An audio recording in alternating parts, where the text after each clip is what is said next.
श्री गणेशाय नमः। श्री सरस्वत्यै नमः। श्री गुरुभ्यो नमः। श्रुतिस्मृतिपुराणानामालयं करुणालयं नमामि भगवत्पाद शङ्करं लोकशङ्करं। शङ्करं शङ्कराचार्यं केशवं बादरायणं सूत्रभाष्यकृतौ वन्दे भगवन्तौ पुनः पुनः। ईश्वरो गुरुरात्मेति मूर्तिभेदविभागिने व्योमवद्व्याप्तदेहाय दक्षिणामूर्तये नमः। योऽन्तः प्रविश्य मम वाचमिमां प्रसुप्तां सञ्जीवयत्यखिलशक्तिधरस्वधाम्ना अन्यांश हस्तचरणश्रवणत्वगादीन् प्राणान् नमो भगवते पुरुषाय तुभ्यम्। गोस्वामी तुलसीदास जी के चरणों में वंदन। उपस्थित श्रद्धालु श्रोताओं के चरणों में वंदन।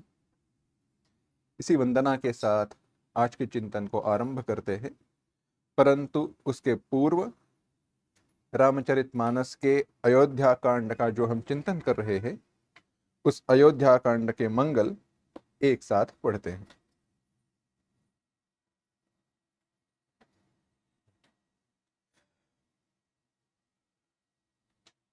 ओम यस्यांके च विभाति भूधरसुता देवापगा मस्तके भाले बालविधुर्गले च गरलं यस्योरसि व्यालराट् सोऽयं भूतिविभूषणः सुरवरः सर्वाधिपः सर्वदा शर्वः सर्वगतः शिवः शशिनिभः श्रीशङ्करः पातु माम्।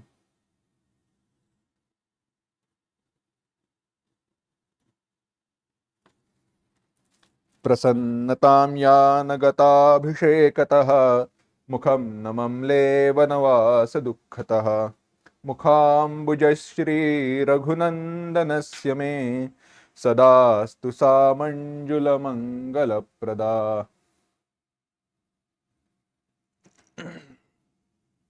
नीलाम्बुजश्यामलकोमलाङ्गं सीतासमारोपितवामभागम् पाणौ महासायकचारुचापं नमामि रामं रघुवंशनाथम्।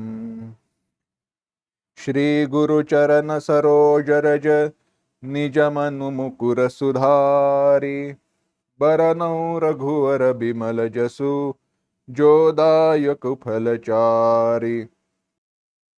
रामचरितमानस का हम चिंतन कर रहे हैं और उसमें बालकांड का हम चरित्र हमने देखा, बालकांड का चिंतन किया।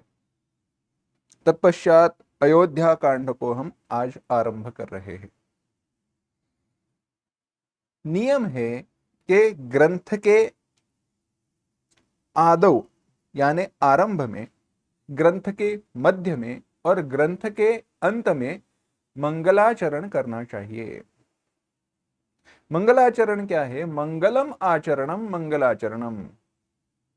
जो मंगल आचरण है उसे मंगलाचरण कहते हैं। और मंगलाचरण क्यों किया जाता है? ग्रंथादीनि ग्रंथमध्यानि ग्रंथांतादीनि मंगलानि आचरन्ते आयुष्मत् पुरुषकाणि वीर पुरुषकाणि च भवन्ति। इस प्रकार का वाक्य महाभाष्य में आता है। तो जो इस प्रकार से मंगल करते हैं वे श्रेष्ठता को, मंगलता को, कुशलता को प्राप्त होते हैं, आयुष्मान होते हैं, उनके को सारे यश की प्राप्ति होती है। तो इस प्रकार से इसी नियम, इसी परंपरा को ध्यान में रखते हुए, उसी परंपरा का आदर करते हुए गोस्वामी तुलसीदास जी ने यहां पर फिर से मंगल किया। और मंगल में वे कह रहे हैं यस्यांके च विभाति भूधरसुता। उन्होंने कहा है जिसके अंक में, यस्य अंके, जिनकी गोद में, अंक में माने गोद में, यानी जिनकी पास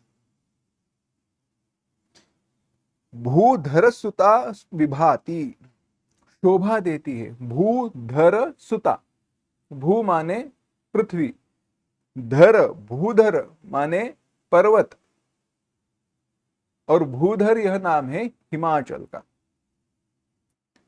उनकी सुता माने पुत्री, भूधर सुता पार्वती जी।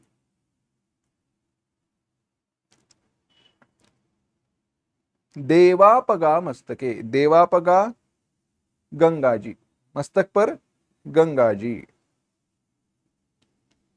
भाले बाल विधु, भाले भाल पर, ललाट पर, बाल विधु, विधु माने चंद्र, इसीलिए भगवान शिव जी का नाम एक विधुशेखर है, विधुशेखर, जिन्होंने चंद्रमा को शेखर माने मुकुट के रूप में धारण किया है वे। यहां पर चंद्रमा है, परंतु कैसा है? बाल, बाल माने छोटा बच्चा रहता है ना, बाल। तो बाल इसका अर्थ क्या है, तात्पर्य क्या है? चंद्रमा जो छोटा है, द्वितीया की जो चंद्रमा है वह, द्वितीया का चंद्रमा। गले च गरलम, गले में गरल माने विष है, हलाहल विष है। यस्यो रसी व्यालराट, और जिनके वक्षस्थल पर, गले में वक्षस्थल पर सर्प, व्यालराट, व्यालराट सर्पराज, सुशोभित होते हैं, विभाति। शुरुआत में कहा ना, यस्यांके च विभाति, क्या क्या शोभा देते हैं, कौन कौन सुशोभित है? तो पार्वती जी सुशोभित है, मस्तक पर गंगा जी है, ललाट पर द्वितीया का चंद्रमा है, गले में हलाहल विष है, वक्षस्थल पर सर्पराज सुशोभित हो रहे हैं। और वे स्वयं कैसे हैं? सोयम भूति विभूषण, सहा अयम, वो यह, कैसा? विभूति भूषण, विभूति माने भस्म, भूषण जिसने विभूति का भूषण अलंकार धारण किया है। सुरवर, सुरवरणीय, वर मने देवताओं में जो श्रेष्ठ है वे, देवताओं में श्रेष्ठ, वरेण्य, सर्वाधिप, सर्व अधिप, सबका अधिप माने राजा, ईश्वर। सर्वदा, और जो सर्वदा, क्या क्या कहा? शर्वः सर्वगतः शिवः शशिनिभः श्रीशंकर पातु माम। जो भक्तों के पाप का विनाश करने वाले हैं, सर्वगतः माने सर्वव्यापक है, शशिनिभः चंद्रमा के समान शुभ्र वर्ण के है, शिवः जो कल्याण रूप है, ऐसे श्री शंकर जी पातु माम, मेरी रक्षा करे। भगवान शिव जी से प्रार्थना की है, हमारी रक्षा करो। अब अयोध्या कांड का आरंभ हो रहा है, और भगवान शिव जी की पहले प्रार्थना की गई, ये कैसी बात है? चिंतन कीजिए। जब हम बालकांड का मंगल पढ़ रहे थे, तो बालकांड के मंगल में भी भगवान शिव जी की वंदना की गई थी, परंतु पहले वहां पर सरस्वती जी, गणेश जी की वंदना की थी। वर्णानाम अर्थ संघानाम रसानां छंदसामपि मंगलानां च कर्तारो वंदे वाणी विनायको। वाणी सरस्वती जी, तत्पश्चात गणेश जी की वंदना की, क्योंकि विद्या का आरंभ हो रहा है। तो क्या अभी नहीं की है? हाँ, स्मरण मात्र से की है, विषय वह स्वतंत्र है। यहां पर कह रहे हैं आप बाद में, भवानी शंकरो वंदे श्रद्धा विश्वास रूपिणो याभ्याम विना न पश्यन्ति सिद्धा स्वांतस्थमीश्वरम। तो वहां पर कहा गया श्रद्धा और विश्वास रूपी पार्वती जी और शिव जी है, उनकी मैं प्रार्थना करता हूं, जिनका स्मरण किए बिना, जिनके बिना अपने अंतःकरण में स्थित ईश्वर को सिद्ध जन योगी जन प्राप्त नहीं कर पाते हैं। तो यहां पर इस प्रकार से शिव जी की वंदना की, परंतु नहीं आगे और ये भी कहा ना, वंदे बोधमयम नित्यम गुरुम शंकर रूपिणम यमाश्रितो हि वक्रोपि चंद्र सर्वत्र वंद्यते।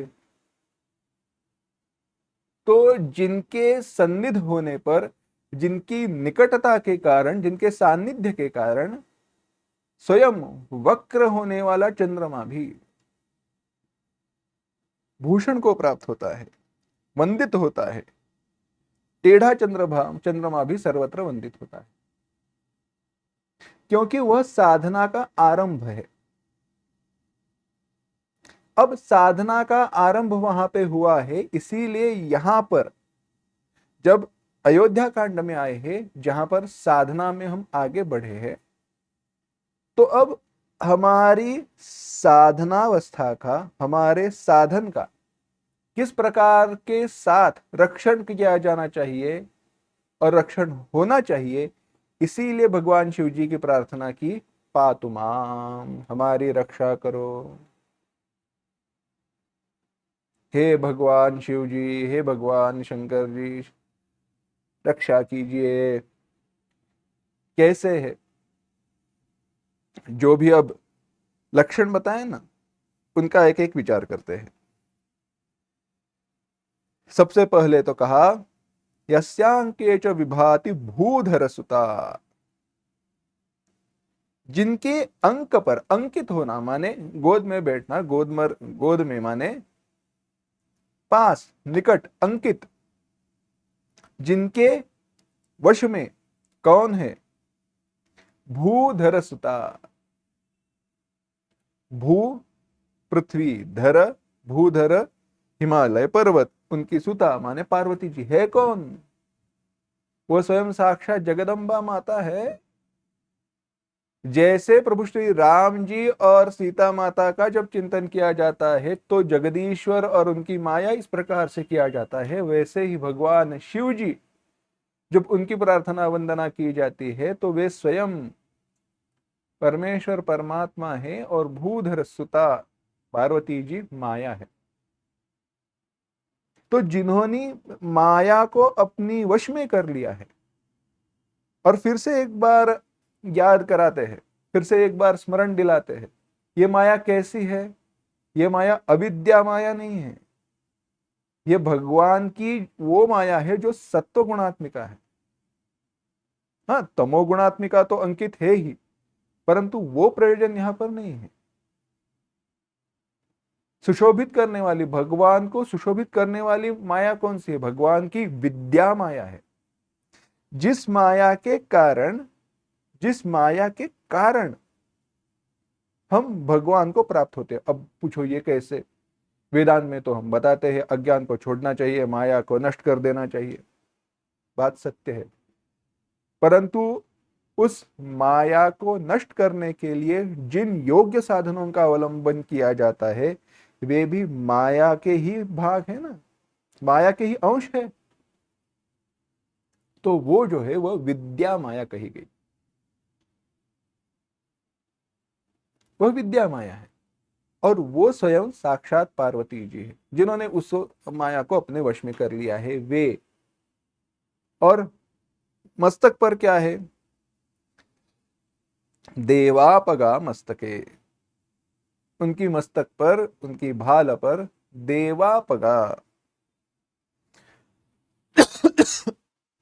गंगा जी है। गंगा जी विद्या का, ज्ञान का प्रतीक है। गंगा जी विद्या का, ज्ञान का प्रतीक है।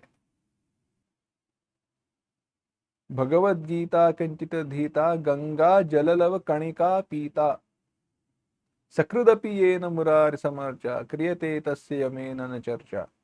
भज गोविंदम गोविंदम भज मूढ़मते।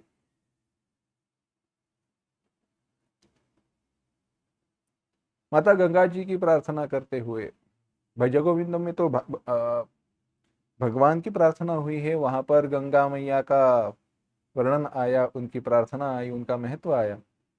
परंतु माता गंगा जी की जो स्तुति की है, देवी सुरेश्वरी भगवती गंगे त्रिभुवन तारिणी तरल तरंगे शंकर मौलि विहारिणि विमले ममतिरास्तां तव पद कमले भागीरथि सुखदायिनि मातः तव जल महिमा निगमे ख्यातः। तव जल महिमा निगमे ख्यातः। तुम्हारी जल का जो प्रवाह है उसका महत्व, उसका महिमान निगमे माने वेदों में, ख्यातः प्रख्यातः बहुत अच्छे से पता है। और वेदों में कौन सा स्रोत है? ज्ञान का स्रोत है। स्वयं गंगा जी तो पुण्य करने वाली, पुण्य देने वाली है ही। तव तट निकटे यस्य निवासः खलु वैकुंठे तस्य निवासः। तुम्हारे तट पर जिसका निवास है उसका निवास साक्षात वैकुंठ में है। मुझे श्रेष्ठ कुल में किसी राजा के गृह में कहीं और रहने की इच्छा नहीं है, अगर वो स्थल, वो जगह तुम्हारी तट से दूरी पर हो। गंगा जी का महिमान है यह। कह रहे हैं गंगा मैया से, तुम्हारी जल में एक मछली बनकर, एक कछुआ बनकर, या तुम्हारे तट के समीप किसी एक चांडाल के, किसी एक कुबुद्धि मनुष्य के घर में भी रहने के लिए मैं तैयार हूं। वहां पर मेरा जन्म हो, मुझे कोई दुख नहीं है, परंतु तुम्हारा नित्य सानिध्य हो। तो ये गंगा मैया कौन है? ये गंगा मैया है क्या? गंगा मैया ज्ञान है, ज्ञान का स्रोत है। अब पूछो ये ऐसे कैसे हो?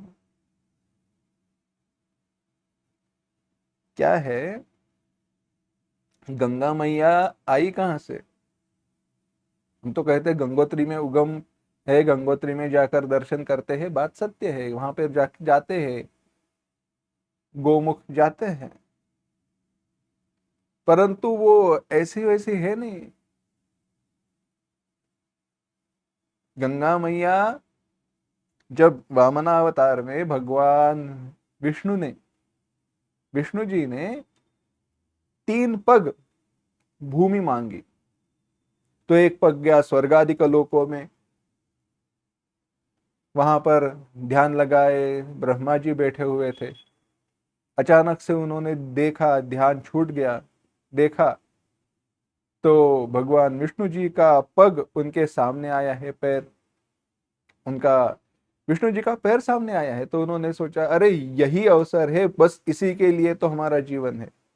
वहीं पर उन्होंने जल चढ़ाया, पाद प्रक्षालन किया, पैर धोए भगवान के, अभिषेक किया। अभिषेक किया तो उसमें उस समय थोड़ा पानी भगवान के अंगूठे के नख में रह गया। तो अभिषेक किसने किया था? ब्रह्मा जी ने। किनकी चरणों में रही वो, यानी किनके चरण में वह पानी रहा? भगवान विष्णु जी की चरणों में। और बाद में भगीरथ ने, राजा भगीरथ ने प्रयास करके, प्रार्थना करके उस जल को लाया, परंतु पृथ्वी पर किसने अपनी जटाओं में धारण किया? भगवान शिव जी ने। तो जिस जल ने, जिस जल ने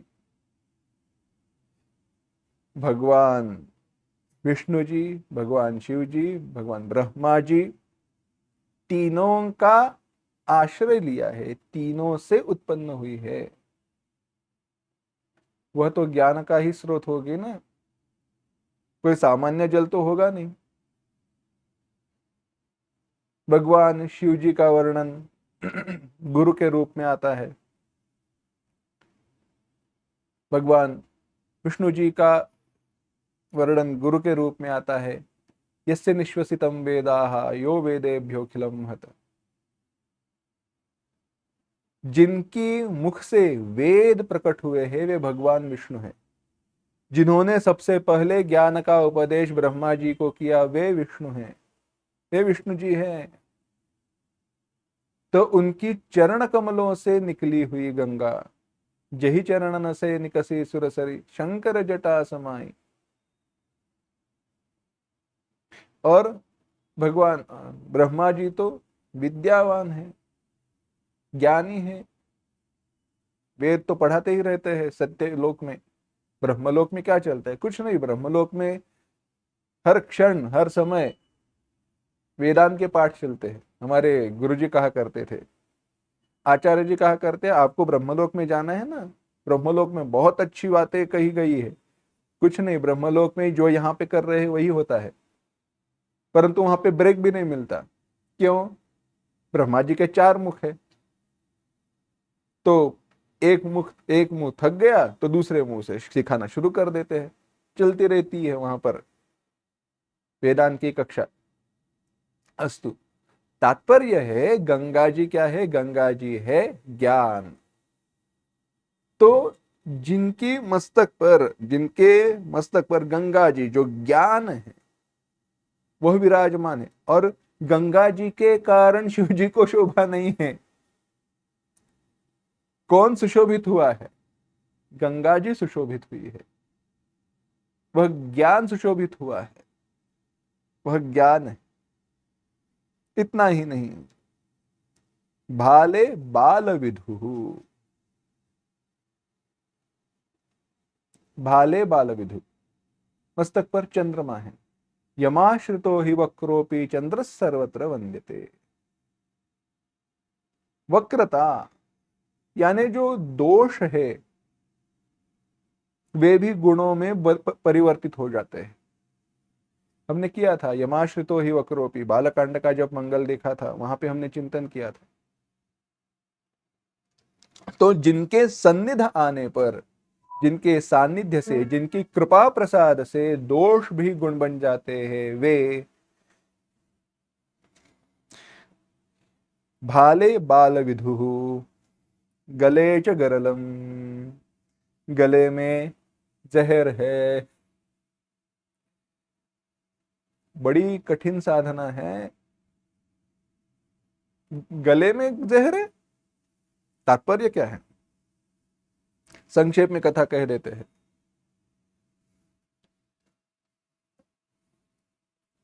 स्वकार्य कुशलाः, अपने कार्य को पूरा करने में तत्पर जो देवता है और स्वार्थपरायण जो राक्षस है, वे दोनों अमृत की प्राप्ति के लिए समुद्र मंथन करने लगे। समुद्र को मथा जा रहा था तो सबसे पहले जहर निकल कर आया। क्या पहले निकल कर आया? जहर। और वो किसी को नहीं चाहिए था। अब करे तो क्या करे उसका? सभी ने भगवान शिव जी की प्रार्थना की, आप ही रक्षा करे, आप ही समर्थ है। तो भगवान शिव जी ने उस विष को निगल लिया, प्राशन किया, उसका पी लिया। अब जहर जैसे अंदर जाने लगा, माता पार्वती जी को चिंता हुई। इसीलिए माता पार्वती जी ने भगवान शिव जी के गले को पकड़ लिया कि पेट में न जाए, अगर कुछ हुआ तो जहर गले में ही रह गया और बाद में बाहर नहीं आया। जहर पेट में जाता तो क्या भगवान शिव जी को कुछ होता? कुछ नहीं। लीला ही है वैसी। सीखना क्या है? क्या सीख है उसमें?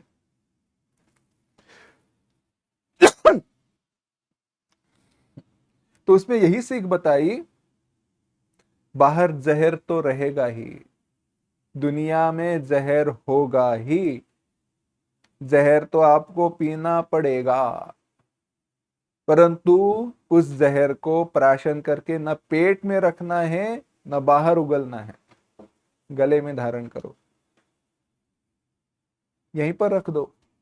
पेट में जाएगा तो हमें तकलीफ, बाहर उगल उगल जाएगा तो लोगों को तकलीफ, लोगों को दुख होगा नहीं तो हमें दुख होगा, हमें दुख होगा तो दुख होगा ही, लोगों को दुख होगा तो उसका पाप लगेगा हमें और फिर से हमें दुख होगा। इसीलिए गले में रखो, परंतु जलता है, सहन नहीं हो पाता, इसीलिए क्या करना चाहिए, गले में भगवान का नाम होना चाहिए। गले में भगवान शिव जी क्यों धारण कर पाए, वर्णन आता है, किया जाता है, कहा जाता है, भगवान शिव जी की गले में नित्य राम कथा है, राम नाम है, इसीलिए उस जहर का कोई परिणाम हो नहीं पाया। यही है, जिनके गले में जहर है वे हमारी रक्षा करे, कहा ना। तो गले में जहर रखना क्या है, जो भी दुर्गुण है, बाहर जो कुछ भी चल रहा है, जिसका हमें दुख हो रहा है, जिसका हमें द्वेष है, तिरस्कार है, मत्सर है, जो भी है, गले में रखो। न उसके अंतःकरण पर संस्कार होने चाहिए, न उसके द्वारा कोई कर्म प्रेरित होना चाहिए।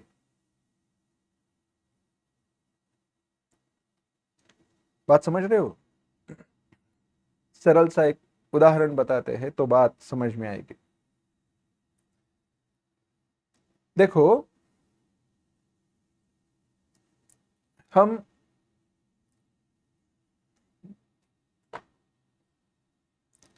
रास्ते से जा रहे हैं, रास्ते से जा रहे हैं और जोर जोर से चिल्ला चिल्ला कर दो कोई व्यक्ति एक दूसरे के साथ झगड़ा कर रहे हैं और एक दूसरे पे को मारने पर तुले हुए हैं।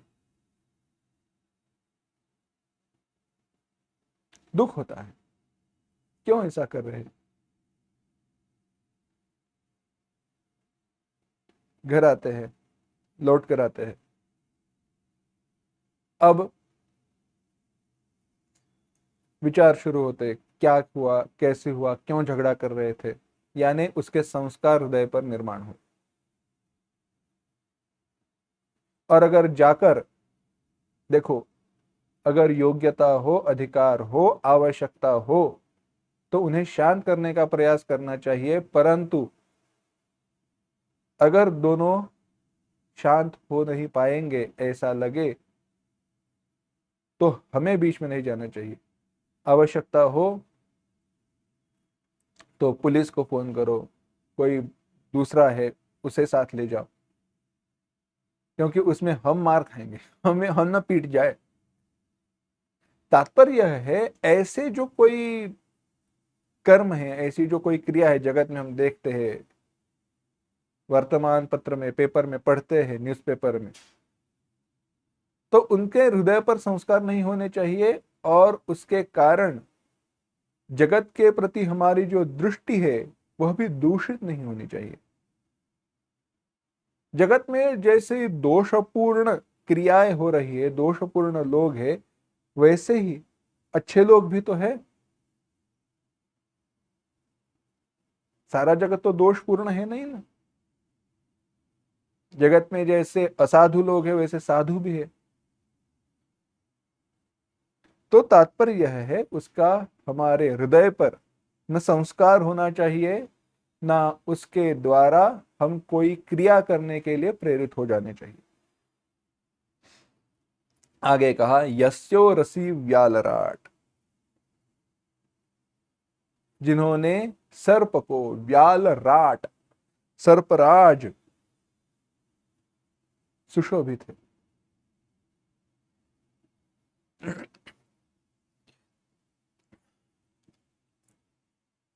कई साल पुरानी बात है,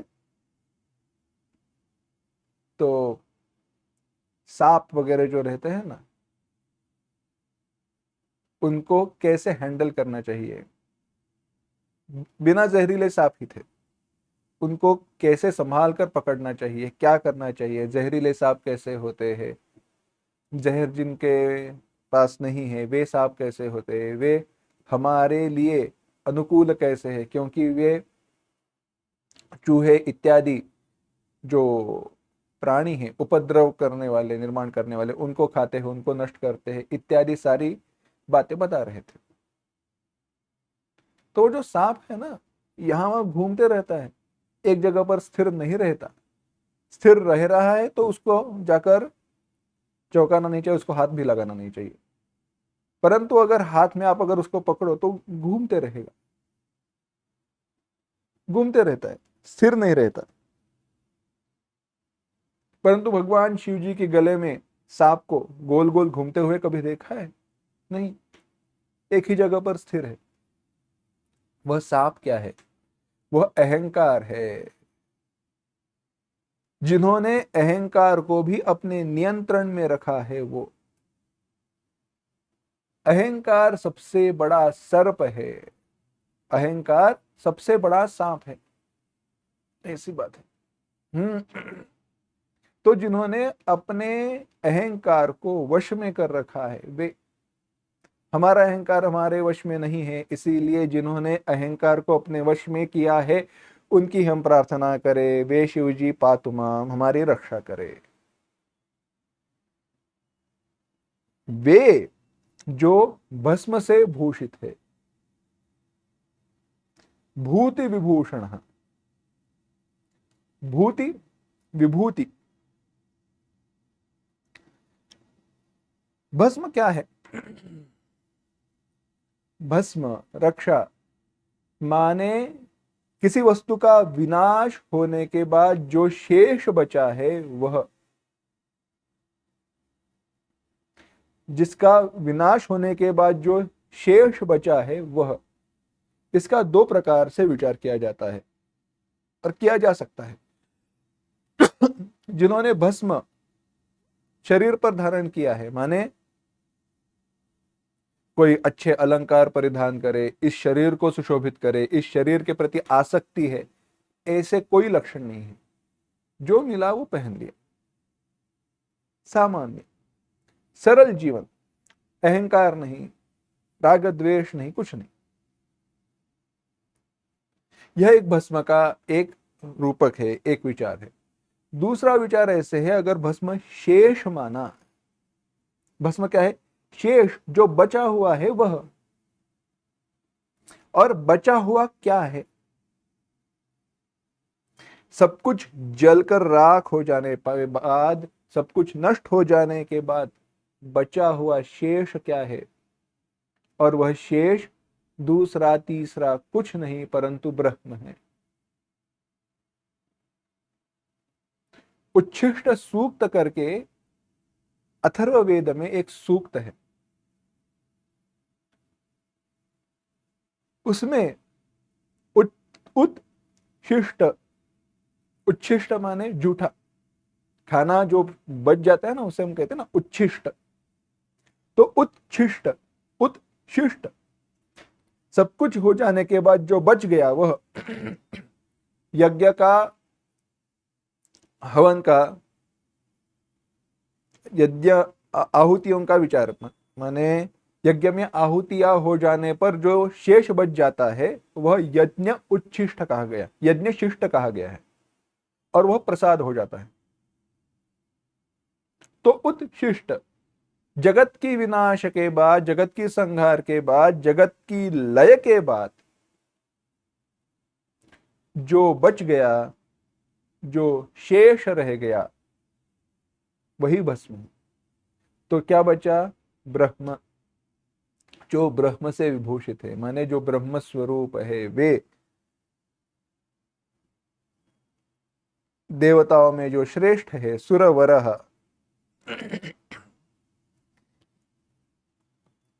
और कैसे है? सर्वाधिपः, सर्व अधिप, अधिप माने राजा, ईश्वर, नियंत्रण करने वाले सर्वेश्वर है।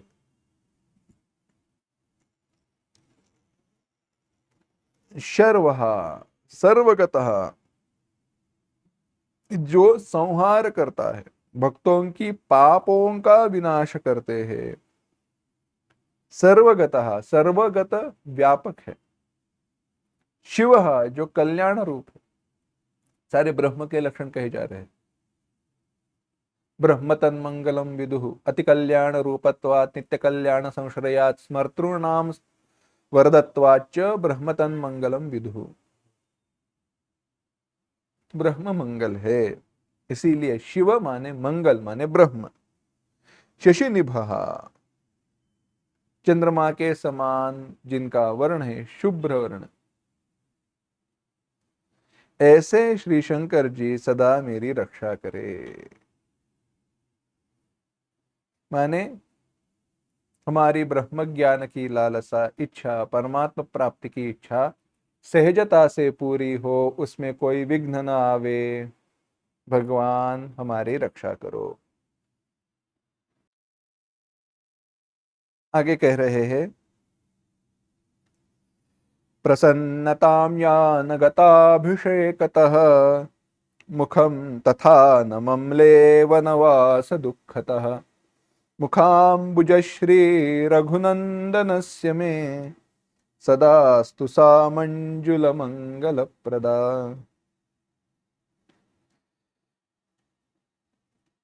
सा प्रसन्न, सा प्रसन्नता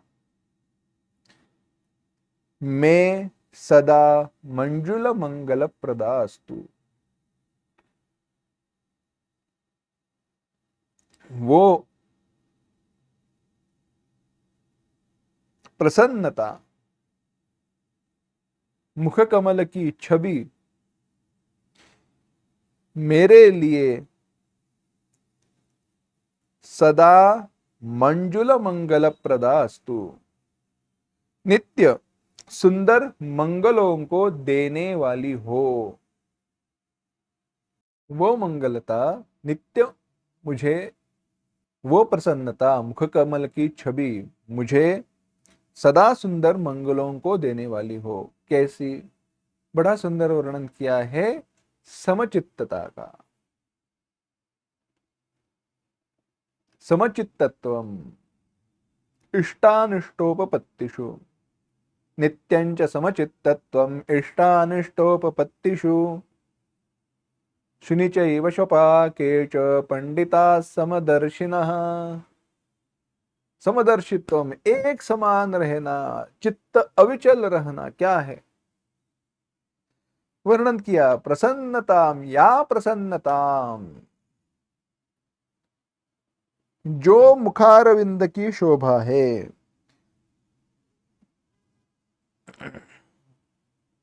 भगवान प्रभु श्री राम जी के मुख चंद्रमा की वह शोभा, वह प्रसन्नता जो राज्याभिषेक की बात सुनकर न वर्धित हुई या यानी जो प्रसन्नता को प्राप्त हुई, न वनवास दुखतः ममले, वनवास की बात सुनी तो मलिन हुई, सिकुड़ गई, कम हुई। प्रभु श्री राम जी शांत निर्विकार रहे। एक वार्ता है, एक बात कही गई, तुम राजा होने वाले हो, भावी राजा तुम हो। एक बात ध्यान में रखना, प्रभु श्री राम जी को राज्याभिषेक हो रहा था, वह युवा राज्याभिषेक था। युवा राज्याभिषेक का अर्थ यह है,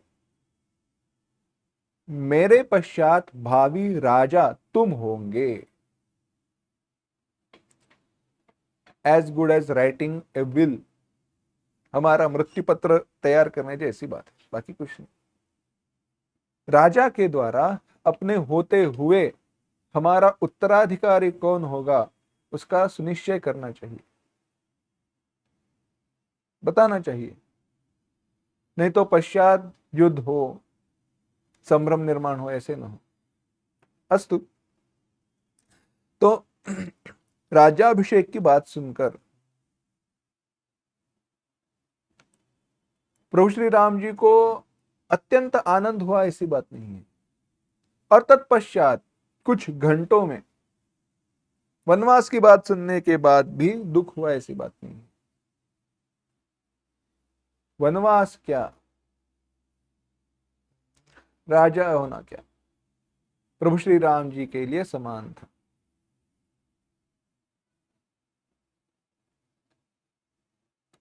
मुनिर्न व्यामोहम भजति गुरु दीक्षा शततमा। जो मुनि हैं वे कैसे हैं? कभी राजा के महल में सोते हैं, तो कभी जंगल में जमीन पर घास फैलाकर सोते हैं। कभी राजा के महल में पकवानों का भोजन करते हैं, कभी शाल्योदन केवल चावल खाकर सो जाते हैं। परंतु ऐसे होने पर भी जिनके हृदय की प्रसन्नता, जिनके हृदय की शांति अविचल रहती है, विचलित नहीं होती, नष्ट नहीं होती, कैसे संभव है? क्योंकि दोनों अनुभवों के प्रति उनके हृदय में न अनुकूल विचार है न प्रतिकूल विचार है। अनुकूलता का विचार नहीं है, प्रतिकूलता का भी विचार नहीं है। अनुकूलता का भी विचार नहीं है, प्रतिकूलता का भी विचार नहीं है, समानता का विचार है। होता कैसे है, संभव कैसे है? सुनो।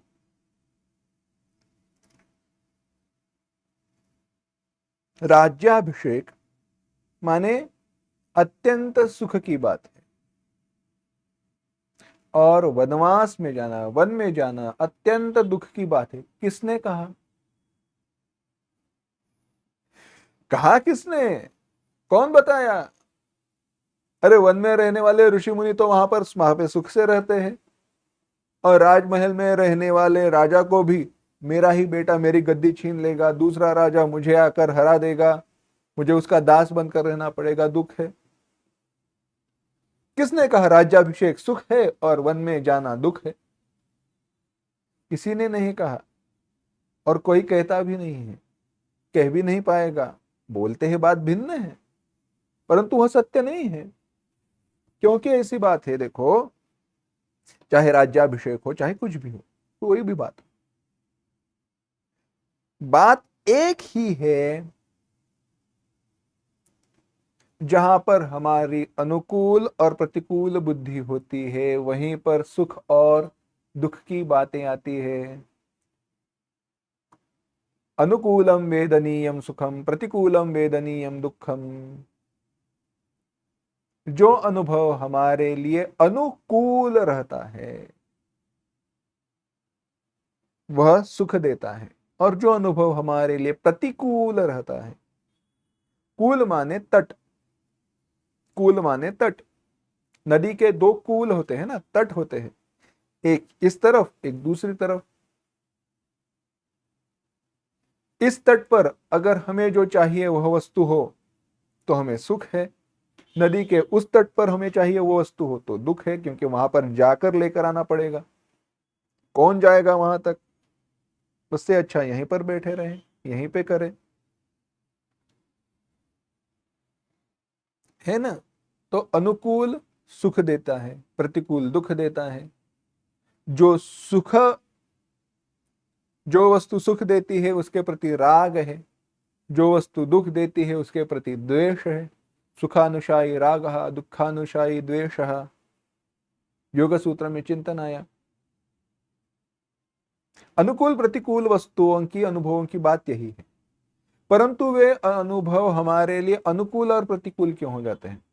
अब यह बताओ। वे अनुभव हमारे लिए अनुकूल और प्रतिकूल कब हुए? क्यों हुए? कैसे हुए? फिर से पीछे जाते हैं और शुरुआत करते हैं। कोई एक अनुभव सुखकारक है और कोई एक अनुभव दुखकारक है। कैसे पता चला? सुखकारक अनुभव हमारे लिए अनुकूल है, अनुभव अनुकूल सुखकारक अनुभव अनुकूल है इसलिए सुखकारक हुआ। दुखकारक अनुभव, दुख देने वाला अनुभव प्रतिकूल है इसलिए दुख देने वाला हुआ। सुखकारक अनुभव अनुकूल है परंतु अनुकूल क्यों हुआ? और दुखकारी अनुभव दुख देने वाला है, प्रतिकूल है, परंतु प्रतिकूल क्यों हुआ? तो अनुकूलता संस्कारों या प्रतिकूलता शोभन और अशोभन संस्कारों के कारण निर्माण होती है। शुभ और अशुभ वासनाओं के कारण, संस्कारों के कारण। अब उदाहरण बताते हैं तो बात समझ में आएगी। आप कहीं गए, घूमने के लिए गए हैं, कोई नए शहर, नए गांव, नए प्रांत में गए और वहां पर आपको एक खाने का स्टॉल दिखा, दुकान दिखाई दिया। दुकान में आप गए, वहां पर दो वस्तुएं रखी,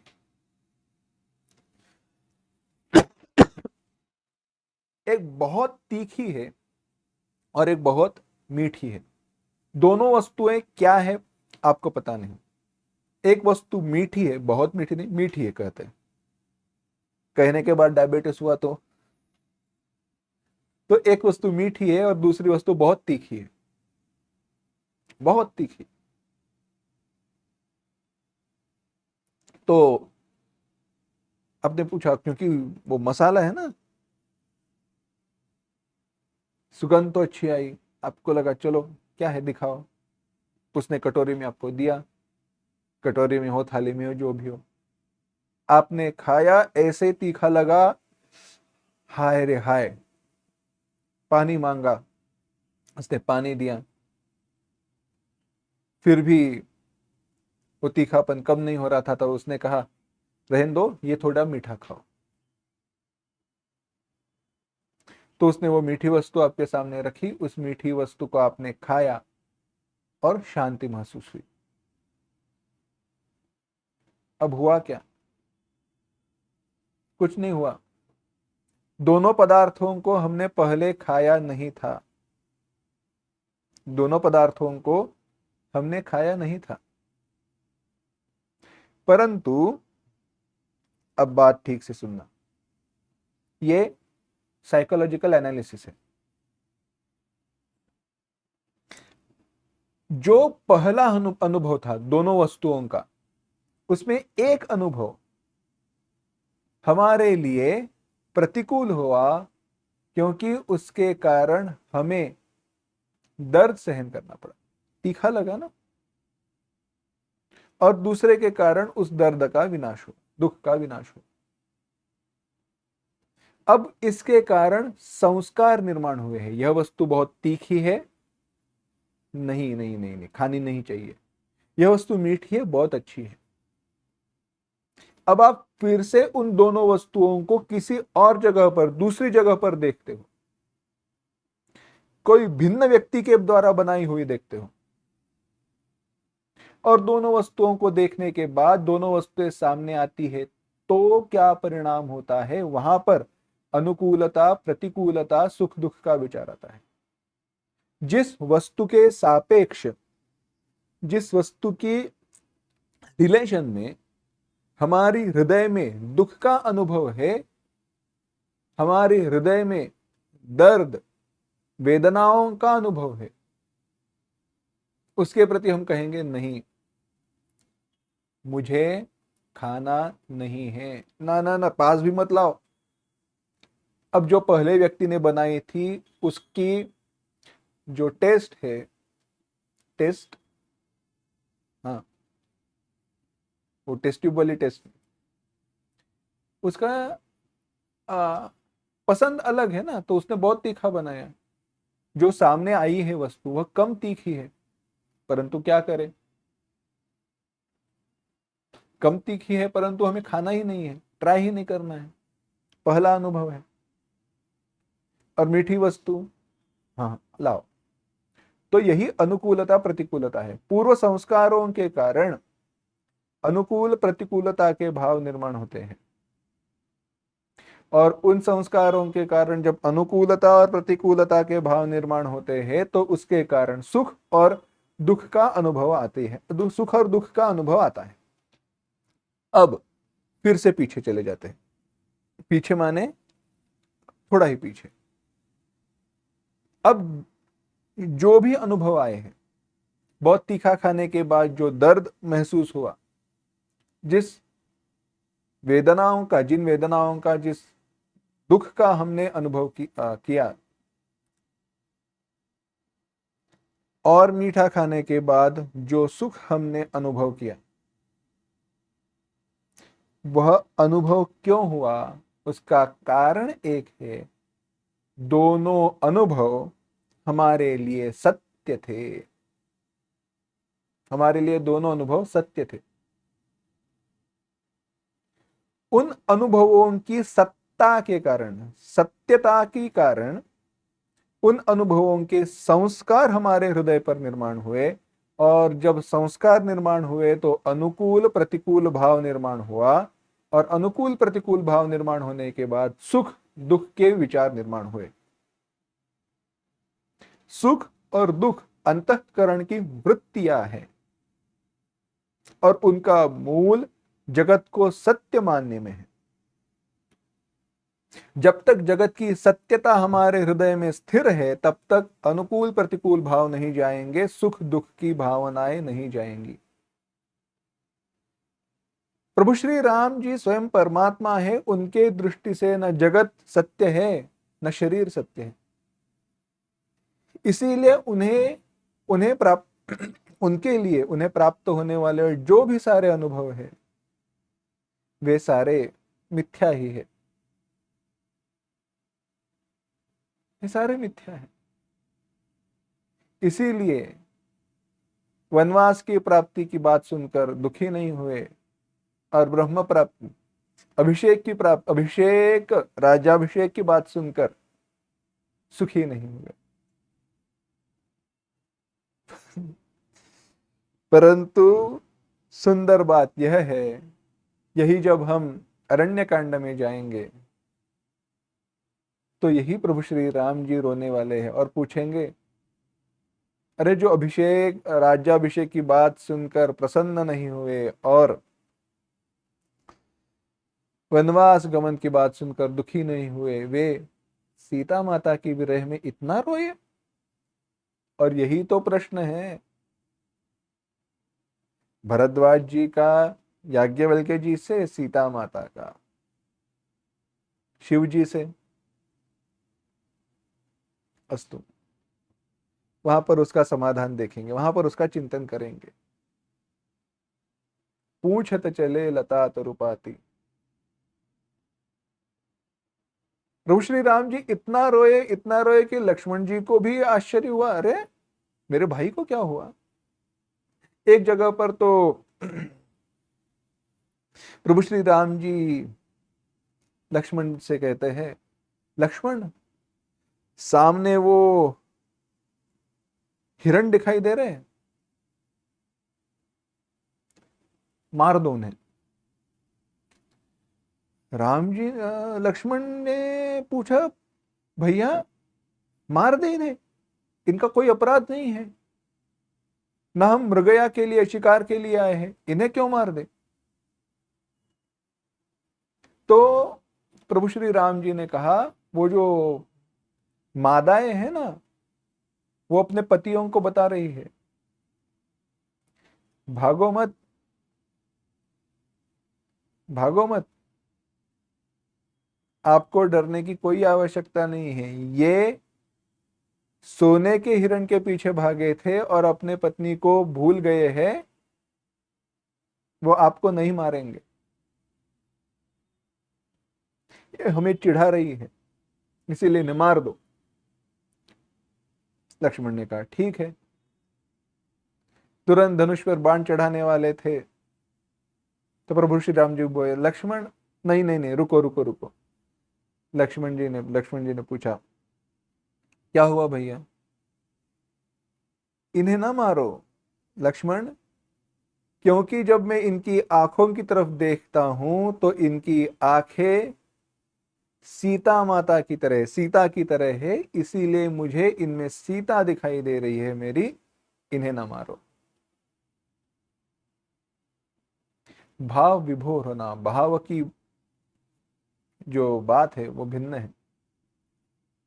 परंतु वे प्रभु श्री राम जी, क्योंकि हमारी साधना तो वैसी नहीं है, शुरुआत हुई है, मन चित्त स्थिर तो हो जाए, तो उसकी प्रार्थना करने के लिए कहा प्रसन्नतां यानगताभिषेकतः मुखम न ममले वनवास दुःखतः मुखाम्बुज श्री रघुनंदनस्य मे सदा सा मंजुल मंगल प्रदा। वो मुख कमल जो प्रसन्नता को न प्राप्त हुआ, न मलिन हुआ, न म्लान हुआ, वह मुख कमल प्रभु श्री राम जी का मेरे लिए सदा मंगलों को देने वाला हो, मंगलों को देने वाली वो मुखाम्बुज श्री, भगवान प्रभु श्री राम जी के मुख की श्री छवि शोभा देने वाली हो, मंगल देने वाली हो।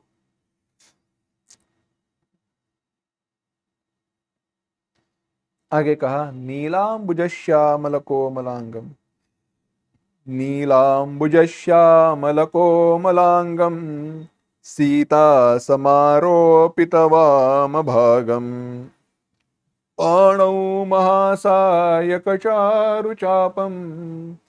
नमामि रामं रघुवंशनाथम। नील कमल के समान श्याम और कोमल जिनका अंग है, नील अंबुज, नील अंबुज, अंबु माने जल, ज माने जन्म, जिसका पानी में जन्म है, कमल, नील कमल के समान कोमल है, उनकी समान कांति है, जिनका अंग है, और सीता वाम भागम समारोपित वाम भागम, जिनकी वाम भाग में आरोपित है, विराजमान है। पाणौ महासायक चारुचापम, जिनके हाथों में क्रमशः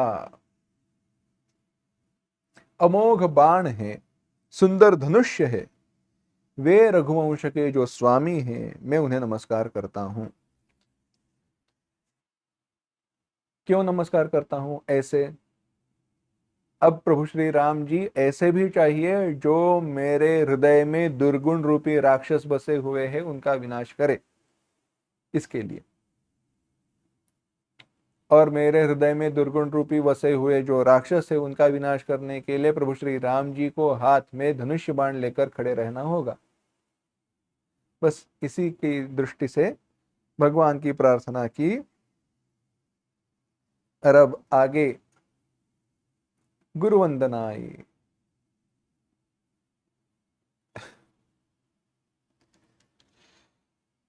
परंपरा तो ऐसी है, सबसे पहले गुरु वंदना करनी चाहिए, बाद में भगवान की वंदना करनी चाहिए।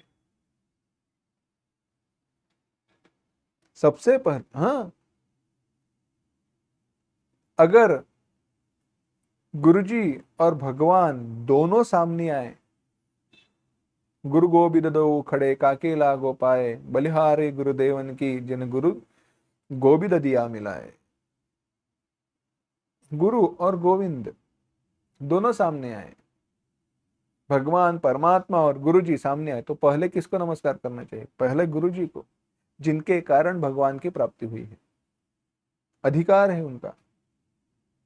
आगे तो चलकर कथा ही आएगी, जब हम उत्तरकांड में जाएंगे, काकभूषुंडी जी की कथा आएगी, तब वहां पे कह दिया गया, अगर भगवान शिवजी क्रोधित हो, भगवान शिवजी क्रोधित हो, तो भगवान विष्णु जी कुछ सहायता कर सकते हैं।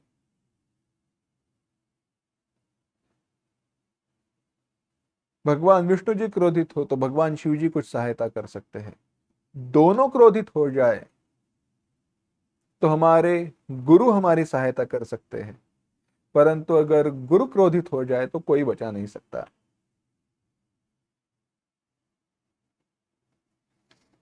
तो उन गुरु जी की वंदना की जाती है। कहते हैं, श्री गुरु चरण सरोज रज, निज मन मुकुर सुधारी, बरनउँ रघुवर बिमल जसु, जो दायक फलचारी। मुकुर मलिन अरु नयन विहीना, जय गुरु चरण रेणु सिर धरई, ते जन सकल विभव बस करई, गुरुपद नख मणिगण ज्योति, सुमिरत दिव्य ही सुमिरत सर्व दिव्य ही होई। चिंतन किया हमने बालकांड के आरंभ में, गुरु जी के चरणों की महिमा क्या है। कह रहे हैं, गुरु जी की चरणों के रज से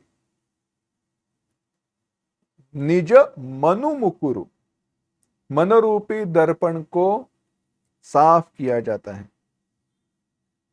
और वैसे साफ करके सुधारी माने साफ करके, बरनऊ रघुबर बिमल जसु, जो दायक फलचारी। मैं रघुनाथ जी के उस यश का वर्णन करता हूं जो चारों पुरुषार्थ, धर्म अर्थ काम और मोक्ष, चारों पुरुषार्थों को देने वाला है। परंतु कैसे किया, कहा निज मनु मुकुरु सुधारी। अब यह समझने के लिए हमें थोड़ा पीछे जाना होगा। पीछे माने चिंतन में पीछे नहीं, काल में, कुछ साल पहले या उसके पहले भी। अगर दर्पण को साफ करना है ना, तो आजकल के क्लिनॉल वगैरह लिक्विड नहीं थे। क्लिनॉल जो भी हो वो स्प्रे करते हैं, बाद में पोंछते हैं, वैसे लिक्विड नहीं थे।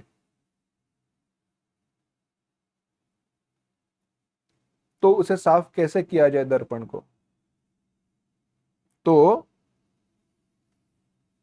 जो भस्म रहा करता था ना, या रेत रेत रेत नहीं कहूंगा, भस्म ही, रक्षा, उसको वस्त्र में से छालनी के रूप में से उसके निकाल कर, जो बारीक उसके कण रहा करते थे, उसको दर्पण के ऊपर फैलाया जाता था। या सूखी मिट्टी के, रेत के जो छोटे कण हैं, उसको फैलाया जाता था, जिसके कारण उस दर्पण पर जो भी तेल आदि के धब्बे हैं, जो कुछ भी दाग है, वे निकल जाए, और बाद में उसको हल्के से पोंछा जाता था और दर्पण साफ हो जाता था। तो यहां पर वही बात कही जा रही है, मनरूपी दर्पण, उसे साफ किया जा रहा है गुरु जी की चरणों के रज से, रज कणों से। अब मन मैला हुआ है माने क्या हुआ है,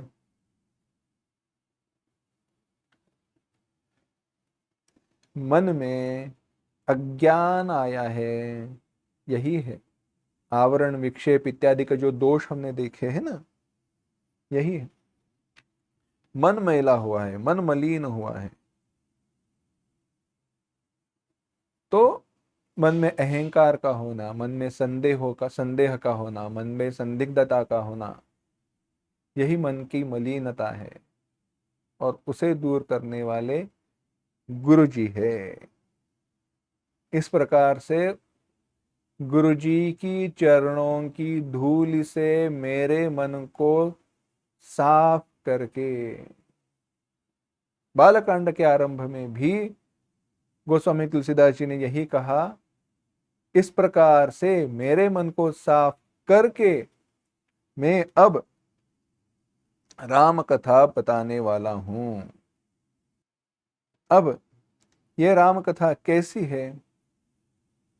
तो कहा जो दायकु फलचारी, चारों फल, चार फल क्या है? धर्म, अर्थ, काम और मोक्ष, ये चारों फल देने वाली यह राम कथा है। उस राम कथा का जो चिंतन अयोध्या कांड में आया है उसे हमें देखना है, परंतु वह हम आगे अगली बार देखें। ओम असतो मा सद्गमय, तमसो मा ज्योतिर्गमय, मृत्योर्मा अमृतंगमय। ओम शांति शांति शांति। हरि ओम। श्री गुरुभ्यो नमः। हरि ओम।